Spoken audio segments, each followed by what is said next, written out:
Hola, ¿qué tal? Dios les bendiga una vez más. Es un gusto volver a saludarles a través de este medio.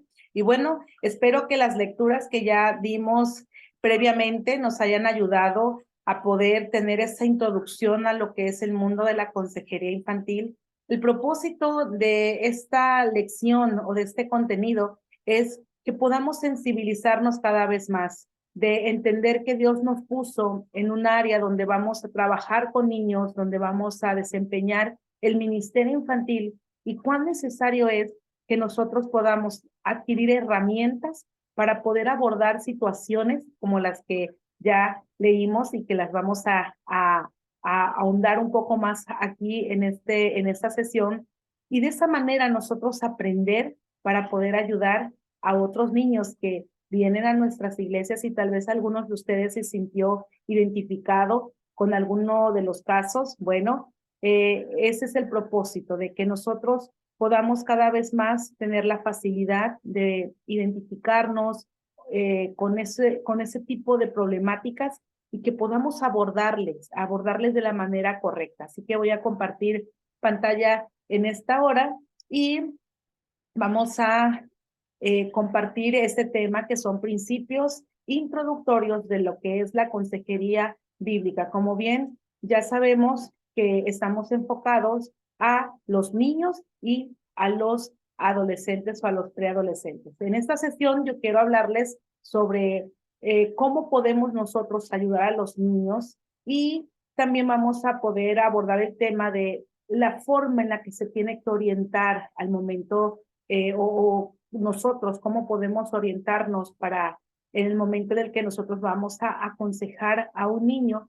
Y es muy importante saber cuál es la meta de la consejería, que es la importancia de la conversión. Quiere decir que, en primer lugar, nosotros debemos de saber cómo podemos ayudar y hacerlo bien. Y finalmente, cuál es la meta de lo que nosotros vamos a hacer. Así que vamos a comenzar.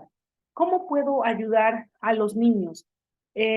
Saben, en la lectura que les compartí y lo que ustedes ya leyeron, es siempre por lo regular se da que cuando pasa alguna crisis, algún problema familiar, alguna situación dolorosa en casa, se preocupa uno más por los adultos, se preocupa uno más por la gente mayor, las reacciones, el observarles, el atenderles, y pensamos que los niños son pequeños, que los niños no entienden, que los niños son pequeños para sufrir tal situación. Sin embargo, nos damos cuenta que no, los niños son muy importantes porque ellos también son personas, son seres humanos, que ya hemos visto que Dios les da una importancia especial a los niños y que es necesario que también en medio de las crisis que pasa la familia, la misma sociedad, se preste atención a los niños. Entonces vamos a ver de qué manera nosotros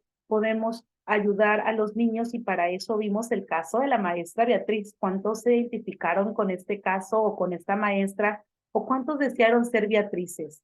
Yo deseo ser Beatriz para muchos niños y es que cuando conocemos el caso o ya leímos el caso de estos niños que acaban de pasar una tragedia familiar en la que su madre perdió la vida, son niños pequeños en los que se necesita que se le preste atención y que se les sepa ayudar. Y vemos aquí con el ejemplo de la maestra Beatriz, que ya vamos a hacer un recuento, un análisis de las cosas que ella hizo bien. Ella dice que fue inmediatamente a la casa de los niños, o sea, no fue mañana, no fue pasado.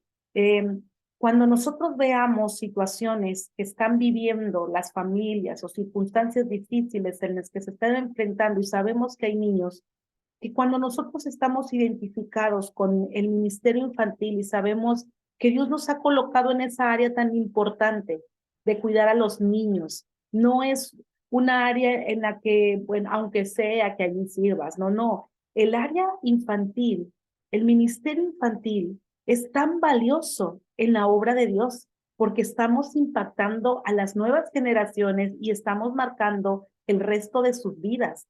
Por eso, si tú inviertes tu tiempo, tu talento, tus esfuerzos en el ministerio infantil, porque sabes que ahí Dios te está, de alguna manera te ha estado orillando de estar allí. Bueno, gloria a Dios por tu vida, porque sabemos que Dios nos ha movido y nos ha escogido para poder ayudar a estos pequeños que tanto Dios ama.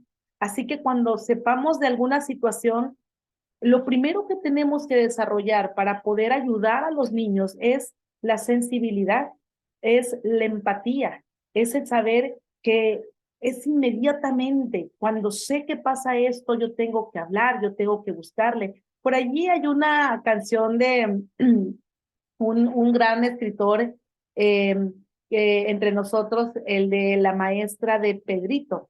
Algunas tal vez ya han escuchado esta canción, donde la maestra recibe a Pedrito. Él era un niño muy encantador. Un domingo no va y ella dice, yo le iré a visitar. Ella pensó, voy a ir a visitarle. Y dice que en la semana en su afán se ocupó y no pude buscarle. Y dice, yo el domingo esperé para ver otra vez su carita feliz. Oh, pero ¿qué pasó? Pedrito no llegó a la clase. Y entonces dijo, ahora sí lo voy a ir a ver, pero cuando llega a su casa, después de una semana, Pedrito le dice a su madre, no está porque Pedrito murió. Es una canción conmovedora, pero es una canción a quienes amamos el ministerio infantil nos da una gran lección de no debemos esperar, sino que la atención y el socorro, la ayuda que nosotros vayamos a ofrecer tiene que ser inmediata. Rick Warren, el escritor del bestseller Vida con propósito, en una de sus conferencias, él dice que cuando nosotros sabemos que somos llamados a servir, si hay algo que necesitamos nosotros es aceptar que muchas veces nos van a interrumpir. Y para servir uno tiene que estar dispuesto a ser interrumpido, porque todos tenemos ocupaciones y cosas importantes, pero a veces las desgracias o las crisis no esperan y son prioritarias en nuestras vidas poder atender, como esta maestra Beatriz, que fue inmediatamente, pero mire, no nada más fue y a preguntar qué pasó, ¿no? O averiguar cómo fue, quién iba manejando, o sea, a veces la ayuda que se puede presentar es más bien curiosidad por querer saber la noticia de primera fuente y no realmente la intención de ayudar. Ella buscó alguna necesidad en la que ella pudiera cumplir o suplirla y ella cumplió ese cometido. O sea, ella buscó la necesidad, ¿dónde están los niños? Los niños están solos, entonces yo puedo ir y subir a donde están los niños y atenderles. Esa es parte de nuestra labor de sensibilización o de sensibilidad que tenemos como iglesia, como cuerpo de Cristo, el poder satisfacer alguna tarea, qué puedo hacer, qué puedo ayudar. También hay un dicho que dice, mucho ayuda, ya ustedes lo completan por allí en casa, ¿ok? Bien, la maestra Beatriz no tan solo buscó algo para ayudar, se puso a la altura física de los niños. Aquí ya empezamos a encontrar principios de consejería. Ella no habló, dice que ella habló a los niños, ella se inclinó hacia ellos y es muy importante el lenguaje corporal, ¿sabe? Cuando nosotros hablamos a los niños, no podemos o se hace un bloqueo cuando nosotros les miramos hacia abajo, ¿sabía? El lenguaje corporal, cuando el niño mira hacia arriba, se siente como alguien muy inalcanzable, grande. Pero cuando nosotros nos bajamos, o sea, no les hablamos desde arriba, sino que nos bajamos a nuestro nivel, flexionamos las piernas, nos arrodillamos, nos sentamos en una silla y bajamos el nivel a la estatura de ellos. Esto es un mensaje de nuestro lenguaje corporal que le estamos diciendo, o sea, tal vez tú me puedes admirar porque los niños admiran mucho a sus maestros, como también a sus padres o a figuras de autoridad. Entonces, los niños no tan solo pueden vernos como alguien a quien admiran, sino que a esa persona a quien admiran es capaz de poder bajar a su nivel y le estamos diciendo, aquí estoy para que tú puedas contar conmigo porque yo soy el que cedo. Es muy importante el estar a la altura física de los niños. También ella permitió que los niños expresaran sus emociones y que ellos lloraran. Es muy triste que a veces se reprima a los niños. No llores. Eso a veces pasa mucho en casa, donde le estás dando sus nalgadas al niño y le dices, no llores. Y te digo que no llores. ¿Cómo no va a llorar? Le está doliendo. O sea, le estás enseñando a reprimir sus emociones. Y es que cuando hablamos de las emociones, ya que entramos a lo que es el tema de inteligencia emocional, nosotros sabemos que necesitamos educar, y a nosotros también, el ser humano está obligado a educar sus emociones. Adquirir inteligencia emocional significa que uno sabe controlar sus emociones, que uno sabe que se pueden expresar emociones, pero que también hay un lugar, un tiempo, e inclusive hay una intensidad en la cual nosotros podemos expresar emociones y cómo también las podemos controlar. La maestra lo que hizo fue esperar a que los niños expresaran sus emociones, que ellos lloraran. ¿Sabe? Cuando vamos a una situación de un funeral, a veces es fácil escuchar, no llores, cálmate, resignación. No, no cálmate, no llores. Tenemos que dejarles expresar sus emociones. A veces tenemos a personas o personajes de esos niños que crecen y se convierten en personajes que tal vez tienen un liderazgo, padres de familia, que ante el dolor no lloran, reprimen sus emociones porque así les enseñaron de pequeños, de que no tenían que expresar sus emociones y entonces emoción que no se expresa es una emoción que va a salir de alguna manera, va a salir psicosomáticamente o con alguna otra actitud, pero una psiquiatra me encanta cómo expresa esto, sale por la emoción que no sale por la puerta principal, sale por una puerta trasera o una puerta escondida. Entonces, hay que permitirle que los niños expresen sus emociones. José, cuando él se enfrenta a sus hermanos, se da a conocer a sus hermanos, antes de decirles, hey, yo soy José, al que ustedes vendieron, eh, él llora y no le importa su rango, su posición en Egipto, que él era el gobernador de Egipto, sino que él expresa sus emociones.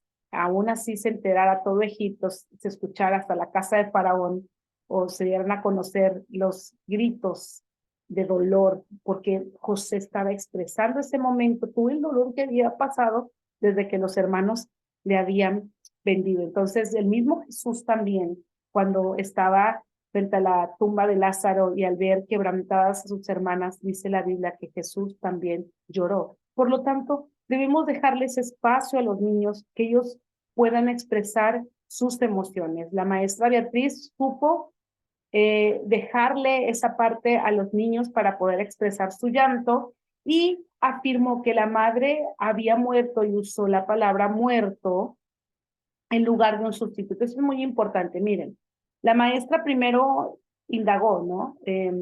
No es de, porque ella no sabía tal vez si ya lo sabían los niños o no lo sabían. Uno tiene que ser prudente.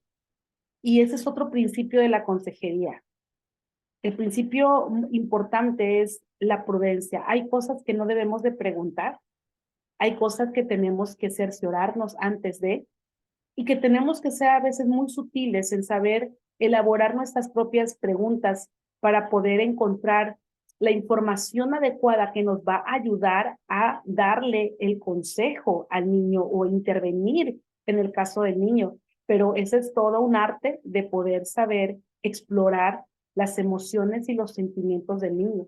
La maestra tal vez no sabía si su padre ya se los había dicho, no, ella no podía tomarse atribuciones imprudentemente de darle una noticia a la que le correspondía al papá o a alguno de sus familiares o a la que ella no había sido facultada para que diera esta información tan importante.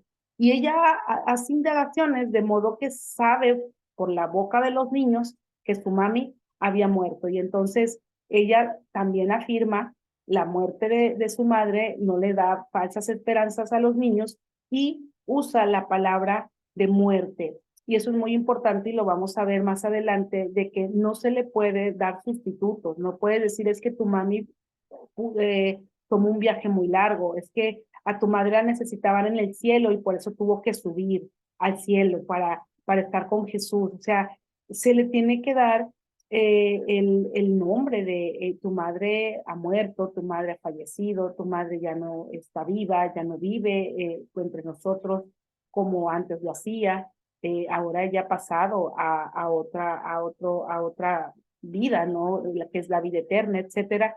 Pero vemos que la maestra llamó por nombre la situación y ese es el punto al que quiero llegar. Y cuando nosotros tengamos una intervención con los niños, así haya sido algún abuso sexual, haya sido un maltrato físico, nosotros no podemos ni minimizar sus emociones y tampoco podemos minimizar el hecho de las cosas. Es muy bueno y es terapéutico llamarle por nombre a las cosas que le ha pasado. Es que un niño me tocó mis partes o mis genitales, los frotó y no, se llama abuso sexual. A eso se le llama abuso sexual y tú fuiste víctima de un abuso sexual. No es que mi padre es alcohólico y le pega a mamá y nos pega a nosotros. Lo que tú estás viviendo en casa se llama violencia doméstica o violencia familiar, donde hay violencia física, donde hay violencia emocional. Y tenemos que llamarle por nombre, porque si no lo que hacemos es que maquillamos la circunstancia que está pasando, dándole tal vez para la perspectiva del niño, darle menos importancia. Les doy un testimonio. Cuando doy testimonios es porque mis pacientes me lo autorizan. Nunca hablo algo que se hable en el consultorio, nunca lo hablo ni siquiera para dar un ejemplo en algún tipo de conferencias o de clases. Porque eso es también otro principio, de que lo que tú escuchas en consejería, lo que tú escuchas estando solamente tú y la persona, cuando ella se abre para darte una información, tú respetes mucho su privacidad, porque a ti no te gustaría que lo que tú cuentas en el secreto, luego esa persona a la que tú le tuviste confianza lo ande contando a todos lados, aún así emita tu nombre, tú sabes que serías tú y eso es muy, digamos que se fue la palabra, decepcionante para la persona, ¿ok? Entonces, me contaba y que puedo contar este testimonio de una niña que fue abusada sexualmente de pequeña, y cuando ella se atreve a decirlo a su madre, dice que ella no persigue que su madre haya hecho nada, o sea, ella tiene la imagen en su mente donde la mamá la tomó, la abrazó, le empezó a peinar una trenza, le hizo la trenza y le dijo, ya vete a jugar. Y esa acción, el que ella haya dicho algo tan importante, que su madre no haya intervenido tal vez para ella, aunque sí la mamá intervino, averiguó, le dolió, lo comentó con sus padres, pero ellos pensaron, o con su padre, perdón, ellos pensaron que el ya no volver a tocar el asunto era lo correcto para la niña, pero no fue así. La niña ya aún de grande mencionaba, no me tomaron en cuenta, no prestaron atención a lo que les dije y eso le afectó más. Entonces hay niños que muchas veces se han atrevido a hablar, a decir cosas y que pareciera que, sí, pero ya pasó, no te preocupes, y que minimizamos las cosas y no les llamamos por nombre. Si algo les va a ayudar a ellos es que les llamemos por nombre. Tomando el ejemplo de José, cuando él se enfrenta a sus hermanos y se da a conocer a ellos, vemos que él llora, saca las emociones, pero él le llama por nombre a lo que pasó. Él le dice a sus hermanos, yo soy José, al que ustedes vendieron como esclavo para Egipto. O sea, ustedes me vendieron. No le dijo, miren hermanos, yo soy José, estoy aquí, pero todo está bien, no se preocupen, ya no pasa nada. No, no. José mencionó lo que ellos habían hecho por nombre, pero también vemos que él los perdona y les dice, no les pese a ustedes haberme vendido porque Dios fue el que me trajo primero acá, pero él mencionó por nombre lo que había pasado. Es muy importante eso de que nosotros les demos por nombre las circunstancias que ellos están viviendo.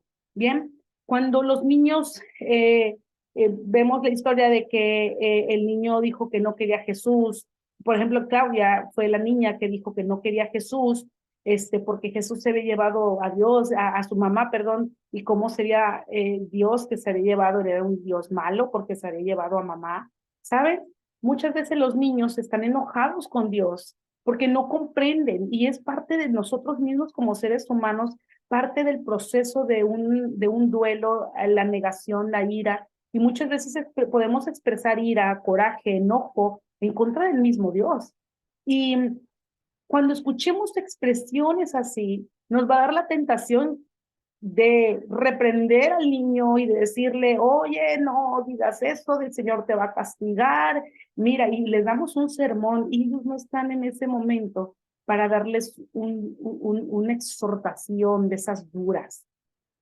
Jesús comprende, fíjense, a mí me llama mucho la atención cuando Jeremías, en el capítulo 20 del libro de Jeremías, él está en esa confrontación con Dios, Señor, Dios, o sea, fui seducido, fui atraído hacia ti tú me trajiste, tú me sedujiste, yo fui seducido, cambiaste mis planes y luego me dijiste que era profeta, pero desde que tú me hiciste el llamado y me sedujiste, todo ha sido hablar de maldad, o sea, le está hablando al Señor con toda la sinceridad. Le está diciendo, Señor, me estás defraudando. Pero vemos a un Jeremías que luego dice, pero no obstante, tú estás a mi lado como poderoso guerrero. Y aún luego sigue diciendo de su nacimiento. ¿Qué es lo que contemplamos en este capítulo? Que Dios permite que sus siervos también se expresen. Dios permite que como seres humanos saquemos nuestra frustración, que expresemos, porque si no se queda dentro y nos hace más daño. Dios comprende que muchas veces estamos tan heridos, tan dolidos, que podemos hacer declaraciones como las que hizo la niña Claudia, pero aún Dios nos ama en medio del dolor y en medio de nuestro comportamiento, y Él está allí para restaurarnos, para amarnos, porque aún así nosotros hayamos reaccionado como reaccionamos, Dios no deja de ser Dios y tenemos que ayudar a los niños a entender esto. Admitió su propio dolor y tristeza, se conectó con las emociones y los niños la vieron llorar. No hay nada más, nada más confortante que compartir el dolor. Que cuando tú estás llevando una carga, estás llevando un dolor y tú tienes a alguien para compartir ese dolor, aquella persona también perciba tanto tu dolor y exprese tu dolor. Y cuando hay una identificación de emociones, se hace más el apego y se hace más grande la confianza y se puede tomar soportes para poder salir de esto. ¿Qué le estaba diciendo la maestra Beatriz cuando ella lloró? A mí también me duele como a ustedes. Compartimos el mismo dolor. El que ustedes lloren y que les duela es normal, a todos nos duele y no se ven mal llorando. Y miren, algo muy importante que hizo la maestra fue que corrigió la asociación ilógica de Marcelo ante la muerte de su madre y la falta de haber vaciado el bote de la basura. Los niños en esta edad tienden a culparse. Los niños ven discutir a sus papás y culpan. Acabo de ahorita tener una consejería con una niña que se sentía culpable por algunas situaciones que estaba viviendo. Y es tan notorio que cuando se está viviendo alguna situación así, las personas, por lo regular los niños principalmente, se sienten culpables y a veces los padres no perciben que las discusiones familiares, que las discusiones de pareja, aun cuando sea por infidelidad o por otras cosas, el niño siente que papá está discutiendo por su culpa. El niño siente que papá les abandonó por su culpa, porque no fueron suficientes, porque no fueron buenos hijos, porque otros eran mejor hijos que ellos y ellos no calificaban para recibir el amor de padre. Y ese mensaje puede caer en sus mentecitas, en su corazón, y esos son los arranques de ira, de rebeldía y de problemas de comportamiento que muchas veces los niños vienen arrastrando. ¿Por qué? Porque no se les ayudó a percibir la situación de manera lógica. ¿Qué tenemos que hacer aquí? Es que nosotros debemos ayudar a los niños a tener una perspectiva correcta. Recuerden esto, el problema no es lo que nos pasa, sino cómo estamos interpretando lo que nos pasa. El problema del ser humano, la tristeza, el dolor y todas las angustias es cómo interpretamos lo que nos está pasando alrededor. dos niños que crecen en la misma situación o que están pasando la misma situación como estos dos hermanitos, uno puede percibir una forma y el otro puede percibir de otra, porque es nuestro cerebro, de acuerdo a nuestro sistema de creencias, que lo vamos a ver más adelante en otros temas y buenísimos. El niño va a percibir su mundo, va a percibir su dolor, va a percibir las circunstancias, se va va a culpar a otros, va a sentir que esto pasó porque él no es suficientemente bueno, y nosotros tenemos que ayudarle a tener una perspectiva correcta, lógica. Un ejemplo, si un niño recibe bullying en la escuela, que es uno de los casos más comunes hoy en día, el niño puede sentir que es que no es suficiente para como los otros niños, que ese es el mensaje de no vale, es un tonto, es un inútil, y que cualquiera puede lastimarle. Él se siente de esa manera. Entonces, ¿qué tenemos que hacer nosotros? Es ayudarle a que el concepto que tiene de sí mismo cambie. No, vamos a racionalizar, se hace por medio de la técnica de la racionalización. Racionalizamos el problema. A ver, por ejemplo, si quisiéramos hacer esta dinámica eh, con el niño que les pongo de ejemplo, sería, a ver, tú no mereces que te peguen porque nadie merece que te trate mal. ¿Tú les pegas a ellos? No. Entonces ellos no tendrían por qué pegarte porque tú no les estás haciendo nada. ¿Por qué los niños te pegan? No porque tú no vales, sino porque los niños tienen un problema de relaciones, tienen un problema tal vez de narcisismo, de violencia, tal vez porque a ellos también les pegan, etcétera.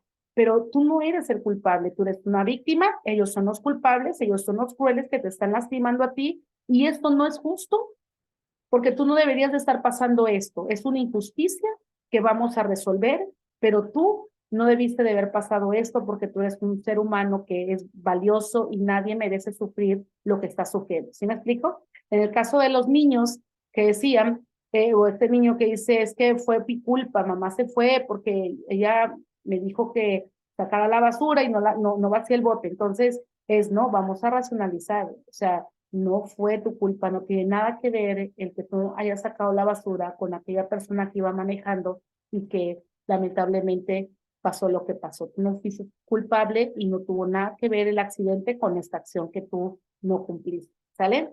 Y de esa manera protegemos el corazón de los niños. Otra de las cosas que hizo la maestra fue permitir a los niños que hicieran preguntas sobre la muerte y de lo que les deparaba el futuro. Tenemos que ayudar a los niños a resolver conflictos. Eso se da mucho cuando trabajamos en los primeros auxilios psicológicos en medio de una situación difícil, de una crisis. Tenemos que, pero ellos tienen muchas preguntas, están abrumados, tienen incierto su futuro, y nosotros tenemos que permitirles a ellos expresar esas preocupaciones, incertidumbre, y darles respuestas verdaderas, respuestas eh, que realmente sean genuinas. Y si no tenemos las respuestas, también tenemos que hablarle, ¿sí? Pero siempre darle esa parte de la esperanza en lo que se puede hacer y no darle más esperanzas de lo que no se puede hacer.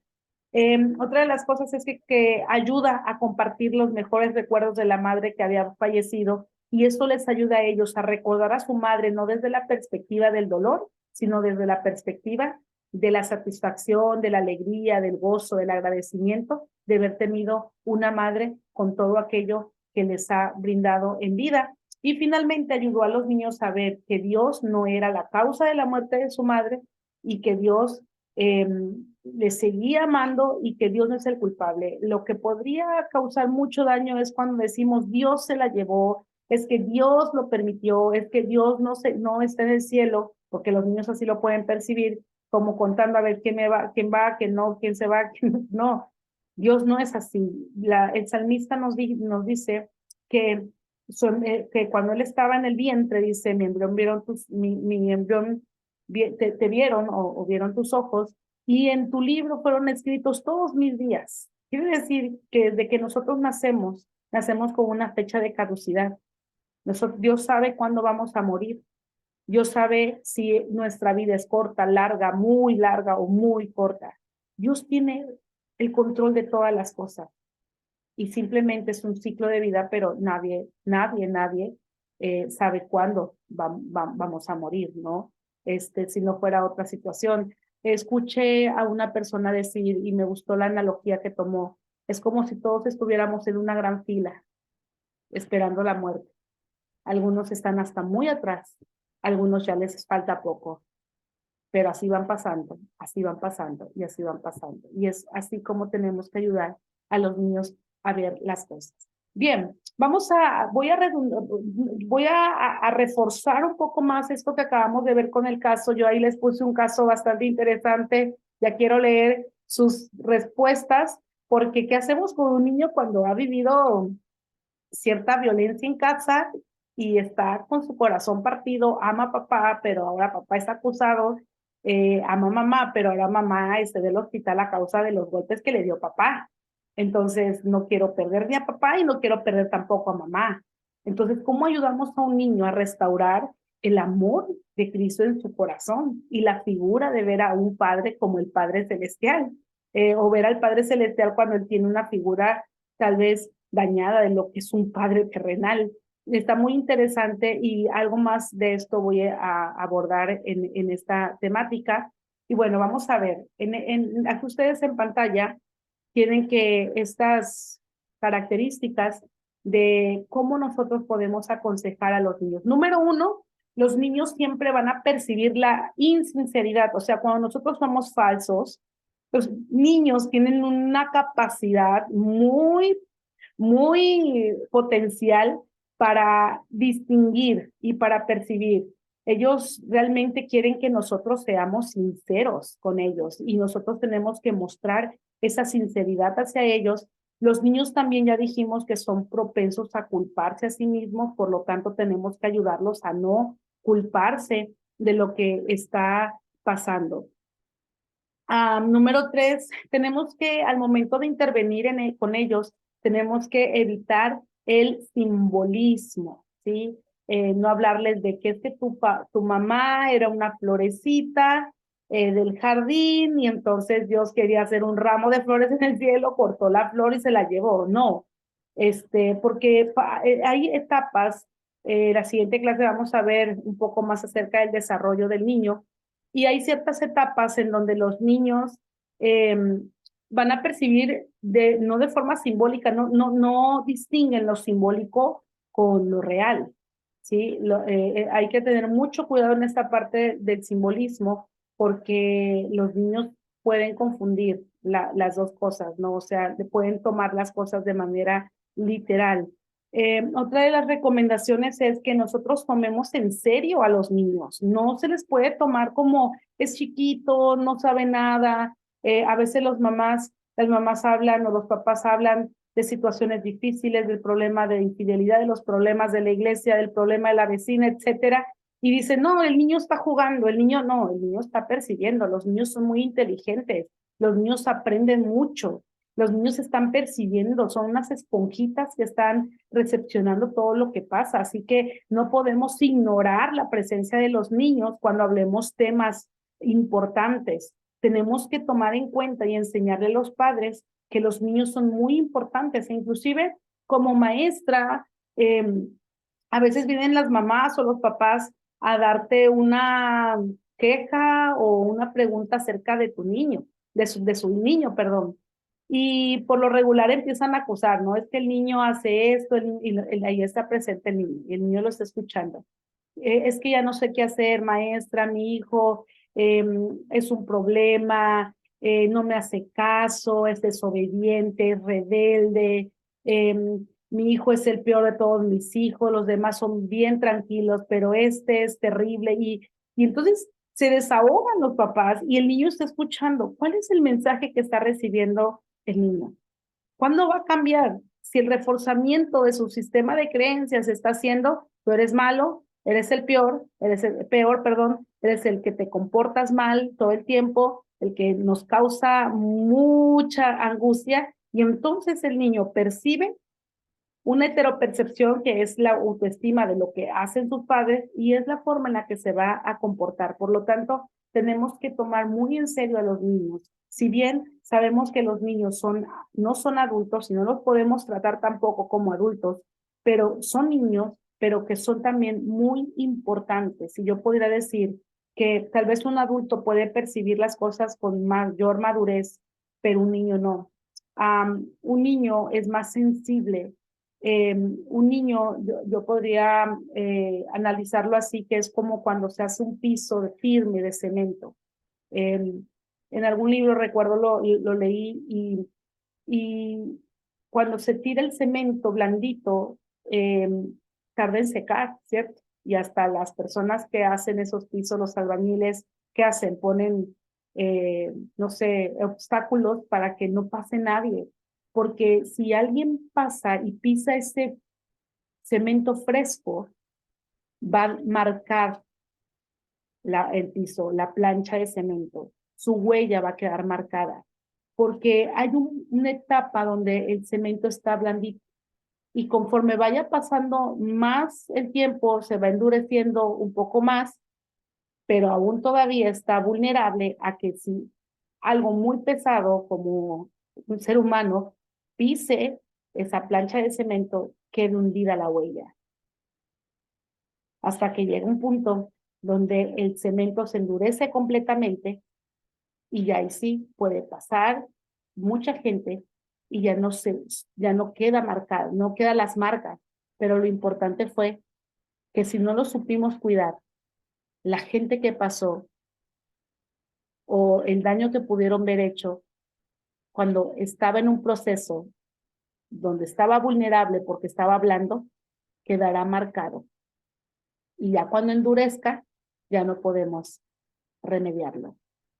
Esos son los niños. Los niños en etapa de la primera infancia son vulnerables, están apenas madurando y tenemos que cuidarlos mucho porque cualquier maltrato, cualquier mal concepto que ellos tengan, cualquier daño, herida que podamos provocarles, les quedan las marcas y un día van a crecer y van a ser adultos y vamos a decir por qué se comporta así, por qué es así y tal vez querramos hacer algo, pero ya se ha endurecido y necesitan un proceso mucho más complicado para poderles restaurar, cuando pudimos verlo evitado cuando eran pequeños. Muy bien, por eso tenemos que tomar en cuenta a los niños y tomarlos en serio. Número 5, de validez a la emoción. Si el niño está llorando, déjelo llorar, identifique las emociones. Como maestros siempre debemos de recomendar a los padres que les enseñen a identificar las emociones de los niños. Tenemos que identificar qué es lo que te hace sentir cuando tu papá y mamá se pelean, tristeza, miedo, angustia, odio, y también no tan solo identificar las emociones, sino también ver la intensidad de las emociones. No, pues yo siento mucho coraje, mucha ira. Bueno, la ira, ¿en qué proporción la sientes? Del 1 al 10, ¿qué tanta ira sientes? No, pues yo siento un 10, aguas, ¿sí? Entonces, ahí es donde tenemos que prestarle atención a las emociones, no les debemos de poner más cargas innecesarias. Hay un ejemplo que les dejo en las notas acerca de este niño que muere su padre y la gente dice, ahora tú eres el hombrecito y miren que desarrolla una patología de mucho apego que le perjudica hasta llevar una vida matrimonial, o sea, que le costó trabajo tomar la decisión de casarse y número 2, le costó trabajo establecer y funcionar como el esposo de la esposa que él había escogido. Hay mucha patología, así que vamos a hablarle un poco más acerca de los hijos parentales en el tema donde hablemos de los trastornos sexuales. Bien, y por último, descienda al nivel de los niños. Ya lo hemos recapitulado, que es bajar al nivel de los niños su lenguaje, pero tampoco imitarlo, porque recuerden, ellos saben cuando no somos sinceros, estamos fingiendo. Entonces tenemos que ser sinceros, pero saber también a bajarnos al nivel de ellos. ¿Cómo ven? Espero que toda esta aportación les esté sirviendo para ir adquiriendo herramientas que nos ayuden a trabajar con los niños, que nos ayuden a elaborar un plan de consejería para con los niños. Y finalmente, ¿cuál es el propósito de todo eso? ¿Por qué tenemos que ir inmediatamente cuando el niño está pasando una crisis? ¿Por qué tenemos que escucharle correctamente? ¿Por qué tenemos que guardar su corazón, cuidarle? ¿Por qué ¿Por qué tenemos que intervenir en las circunstancias o problemáticas o las crisis que le está pasando? ¿Cuál es nuestra meta como maestros? Fíjense, aquí hay algo interesante que es una de las crisis que está pasando el día de hoy. Hoy hay muchos maestros o muchos consejeros que pueden ayudar a las personas, pero lo hacen desde una perspectiva o la intención original puede ser quebrada, puede ser desenfocada. Nosotros no ayudamos a los niños y no nos damos a ellos y no les vamos a ayudar en consejería para ser los héroes de los niños. No para que nos quieran más, no para que seamos los maestros favoritos, no para que sintamos la satisfacción de yo ayudé a ese niño, porque entonces nosotros estamos adulterando con el ministerio.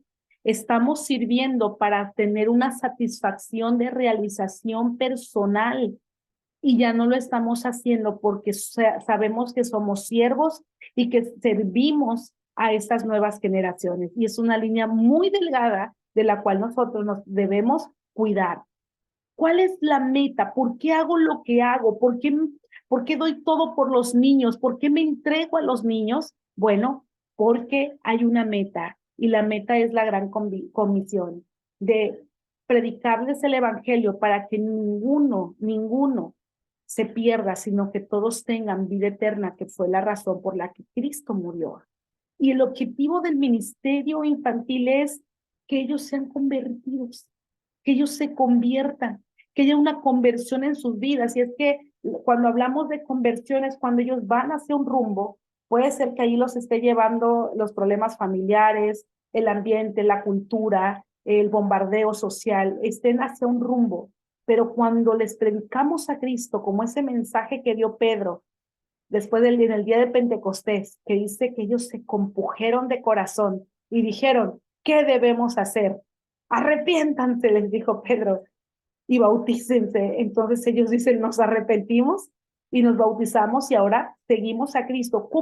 ¿Qué fue eso? ¿Qué fue lo que sucedió? Hubo una conversión, fue un cambio de rumbo. Yo iba hacia un rumbo lejos de Jesús, no acepto a Jesús, estoy siendo bombardeada para seguir la cultura de este mundo, pero cuando viene el evangelio que me revela quién es Jesús, porque ese es el propósito. Nosotros tenemos que llevar a los niños a que conozcan a Jesús como su Salvador y no entretenimiento.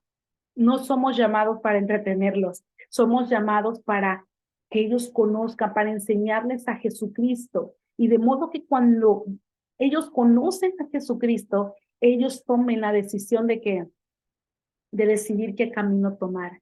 Yo ya no tomo la influencia del mundo, yo ahora tomo un camino de paz, de restauración, de amor, de gracia. He sido perdonado y he perdonado. Puedo tener sueños en Cristo, vivir en santidad, porque sé que me espera una patria celestial.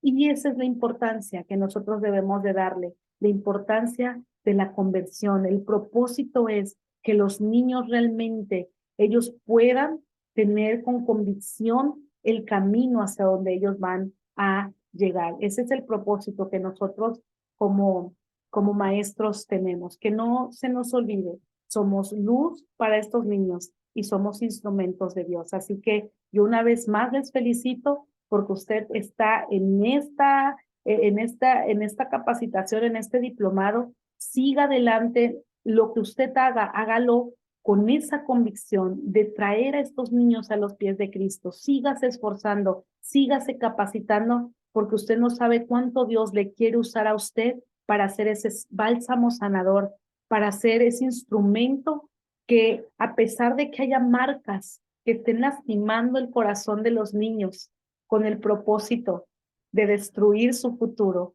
usted sea un instrumento de Dios que pueda aliviar esas heridas y que pueda sanar, ungir esas heridas para que ellos puedan crecer, no desde la perspectiva que el enemigo quiso destruirles, sino desde una perspectiva del verdadero perdón, de la restauración y sobre todo que esos niños sean salvos para Cristo.